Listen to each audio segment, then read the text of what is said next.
শারদীয়া উপলক্ষে তৃণমূল কংগ্রেসের পক্ষ থেকে বস্ত্র বিতরণ করা হলো মঙ্গলবার। পূর্ব বর্ধমান জেলার মেমারি 2 নম্বর ব্লকের অন্তর্গত বোহার 1 নম্বর ও বোহার 2 নম্বর অঞ্চলে শারদীয়া পুজোকে সামনে রেখে বস্ত্র বিতরণ করা হলো। এছাড়াও স্কুল ব্যাগ এবং ফুটবল বিতরণ করা হয় তৃণমূল কংগ্রেসের পক্ষ থেকে।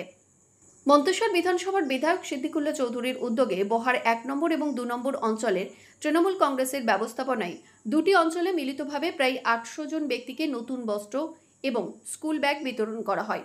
বোহার 1 নম্বর অঞ্চলের সোতলা গ্রামের বারোয়ারিতলা এবং বোহার 2 নম্বর অঞ্চলের দলীয় কার্যালয় থেকে এই বস্ত্র বিতরণ করা হয়। দুটি জায়গাতেই উপস্থিত ছিলেন মন্তেশ্বর বিধানসভার বিধায়ক তথা রাজ্যের গ্রন্থাগার মন্ত্রী সিদ্দিকুল্লাহ চৌধুরী, মেমারি 2 নম্বর ব্লক তৃণমূল কংগ্রেসের সভাপতি হরিসাধন ঘোষ, বোহার 1 নম্বর অঞ্চলের সভাপতি প্রণয় ব্যানার্জি, উপপ্রধান জিনাত আলী, বোহার 2 নম্বর অঞ্চলের অঞ্চল সভাপতি শেখ আব্দুল মুকিম সহ ব্লক এবং অঞ্চল স্তরের সকল নেতৃত্ব। কোন পার্টি অফিস? তৃণমূল পার্টি অফিসে কি কারণে এসেছেন? এই বস্ত্র বিতরণ হচ্ছে, আমি এসেছি। বস্ত্র পেয়েছেন আপনি? পেয়েছি। কেমন লাগছে আপনার বস্ত্র পেয়ে? আমি ভালোই লাগছে, আমার দুটোই পেয়েছি আমি। আপনি মন্তেশ্বর বিধানসভার মেমারি 2 ব্লকের বোহার 2 অঞ্চলে পার্টি অফিস থেকে আজ আমাদের জননেত্রী মমতা ব্যানার্জির নির্দেশ অনুপাতে শারদীয় দুর্গাপুজো উপলক্ষে আজকে বস্ত্র বিতরণ হচ্ছে। তাতে 400 জন স্কুলের ছাত্রদের ব্যাগ সহ বাচ্চা মেয়েদের থেকে বড়দের শাড়ি সমস্ত কেমন সাড়া পাচ্ছেন সাধারণ মানুষ? ব্যাপক সাধারণ মানুষের সাড়া। কোন কোন জায়গায়? পশ্চিমবঙ্গের মাননীয় মুখ্যমন্ত্রী এই দুর্গা পুজো তথা শারদীয় উৎসব হিসাবে বস্ত্র দিয়ে থাকেন। ঈদের সময়ও দেন।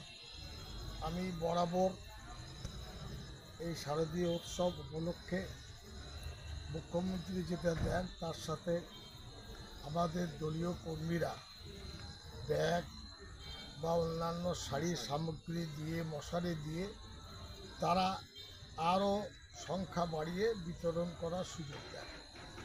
গতকাল আমরা ছিলাম মালডাঙ্গায়, 6 থেকে 650 বেনিফিশিয়ারি তারা পেয়েছেন অনেক কিছু।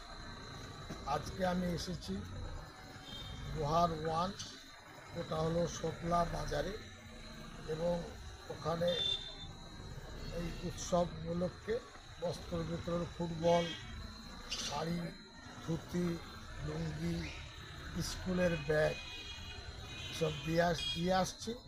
আমার ধারণা কত হলো 400 মানুষ এটা পাবে, এবং আরও বাকি আছে, যেমন মধ্যমগ্রাম আছে, এরপরে বড় পলসর 1-2 আছে, সাতগাছিয়া আর বিজুর 1-2, এখানেও আমি যথারীতি এই বস্ত্র বিতরণ অনুষ্ঠানটা করব, যাতে এই উৎসবের সময়, শারদ উৎসবের সময় মানুষজন মুখ্যমন্ত্রীর দেওয়া এই সামগ্রী দিয়ে একটা খুশির আবহাওয়া তৈরি করতে পারে। এখানে অঞ্চল এরা অনেকক্ষণ অপেক্ষা করেছে, আমার আসতে একটু দেরি হয়েছে।